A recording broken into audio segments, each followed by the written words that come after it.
Vous avez pu le constater, la campagne de travaux de voirie touche à sa fin. C'est l'automne, on prépare l'hiver. Vous avez vu aussi, vous avez remarqué que le cimetière, le bas du cimetière a été aménagé. Tout ça pour mieux infiltrer les eaux de pluie et résister au passage des camions. L'entrée de la rue Raoul-Briquet attend ses trottoirs bien propres depuis de nombreuses années et c'est enfin fait. La rue Raoul-Briquet dispose de beaux trottoirs maintenant. Rue du Grand-Mont, vous avez remarqué, c'est le plus gros chantier de cette année. La chaussée était extrêmement déformée à cause du passage des gros véhicules lourds. Or, cette chaussée n'a jamais été conçue pour recevoir des véhicules lourds. Il a fallu reprendre la chaussée jusqu'à plus de 60 cm de profondeur. Donc vraiment un chantier très très important. L'autre demi-chaussée devra attendre un autre exercice budgétaire, parce que ça fait des sommes quand même assez considérables. On en a profité également pour créer un nouveau trottoir bien propre pour faciliter l'accès au commerce pour les gens qui veulent faire leurs courses à pied. Pour maintenir en état toutes les différentes chaussées, on a fait une campagne mobile avec un atelier mobile qui projette de l'enrober et sur les défauts légers. Voilà, ce qui permet de maintenir un peu en état les différentes voiries en attendant des travaux évidemment plus importants dans les années qui viendront.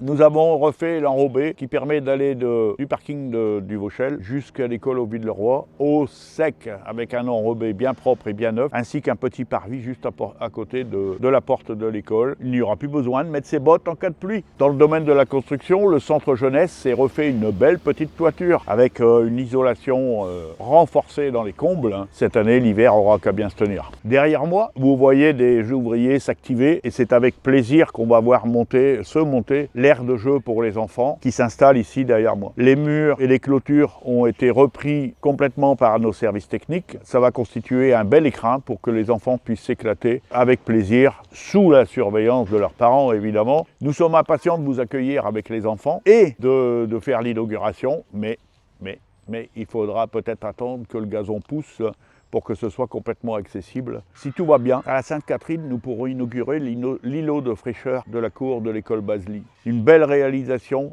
à l'initiative des enfants, avec une belle coopération des parents d'élèves, des services techniques de la ville, une belle réalisation qui mérite qu'on passe une belle inauguration aussi. Et du coup, à la Sainte-Catherine, le 25 novembre, nous aurons le plaisir d'inaugurer cet îlot de fraîcheur au milieu de la cour de l'école Basely. N'oublions pas tous les travaux d'accessibilité que nous menons tout au long de l'année, que ce soit des portes d'entrée, que ce soit des places de parking, que ce soit des aménagements de trottoirs, etc. En particulier, je pense au collège Cassin, à la salle Varé, et tous nos bâtiments publics, petit à petit, sont aménagés de façon à accueillir, en particulier, du mieux possible, pour que le bien-vivre soit partagé aussi avec les personnes qui souffrent de handicap. La liste est longue et il reste beaucoup de travail à faire. De fait, ce sera certainement pour les années prochaines. Chaque année, on remet le travail sur le tapis.